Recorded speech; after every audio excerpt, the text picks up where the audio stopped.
Hi, it's Ralph Baker, author of Shock Exchange, How Inner City Kids from Brooklyn Predicted the Great Recession and the Pain Ahead. I'm at the Radisson Martinique Hotel at the 2013 New York Book Festival. I'm about to speak at the Writing About Your Life panel. My book has won honorable mention in the nonfiction category. It's available on Amazon.com, BarnesandNoble.com, Alibris.com, the Hampden Sydney College Bookstore, and St. Mark's Bookshop, which is in Lower Manhattan. Ralph, your reaction to your book was somewhat awe, right? Correct? I mean, people couldn't believe that these kids could come up with the stock picks that they did, right? Right. I mean, I've been blogging about this for, so I've been keeping a running log of everything they were doing. And then, so I already had the resource material for a lot of the book. And the reaction, I guess, twofold from the book review community has been very good. I mean, Library Journal picked it up in March, and they said it was recommended for people who study business and for business students. Midwest Book Review said it was a must-read for anybody who wants to collect memoirs on the financial world. My family has loved it, and that was the most difficult part. Let's hope so, right? Yeah, that was the most difficult part of the book to write. Sure. Was the part about my background, growing up in a small town in Farmville, Virginia. The art of the book is to teach economics, but not come off as a textbook. So I kind of walk people through how I know what I know.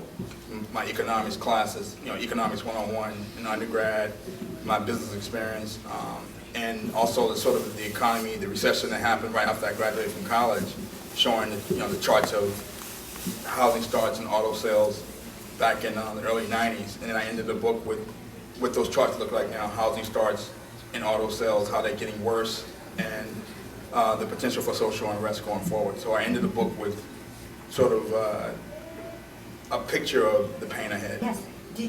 I wanted to hear your experience with publishing. Did you have good experience publishing so far?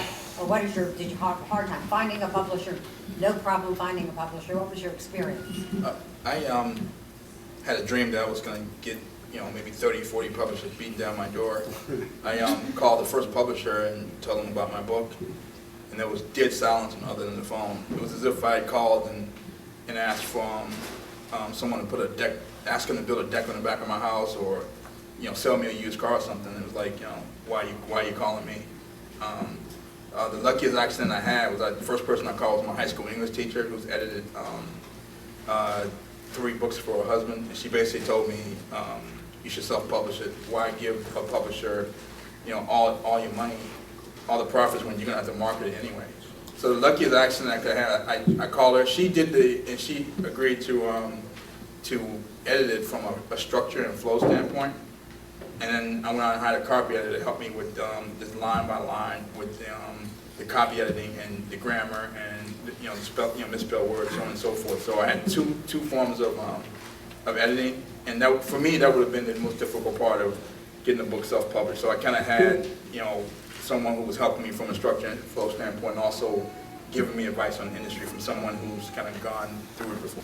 For the people who read the book who don't know me, I think the feedback has been, what does this guy actually do for a living? And the feedback has been, this is probably what he should be doing. He should probably be writing books. It's the first book I've ever written.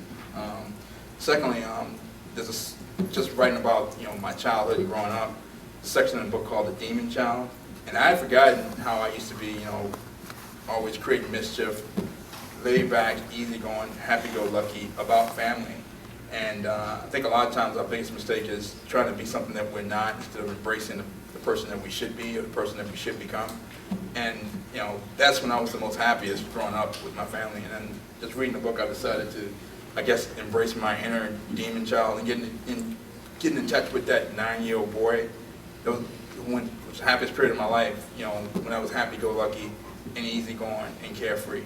And the Shock Exchange was a natural play on my financial literacy program, New York Shock Exchange. But the other part was, really to be bold and put yourself out there.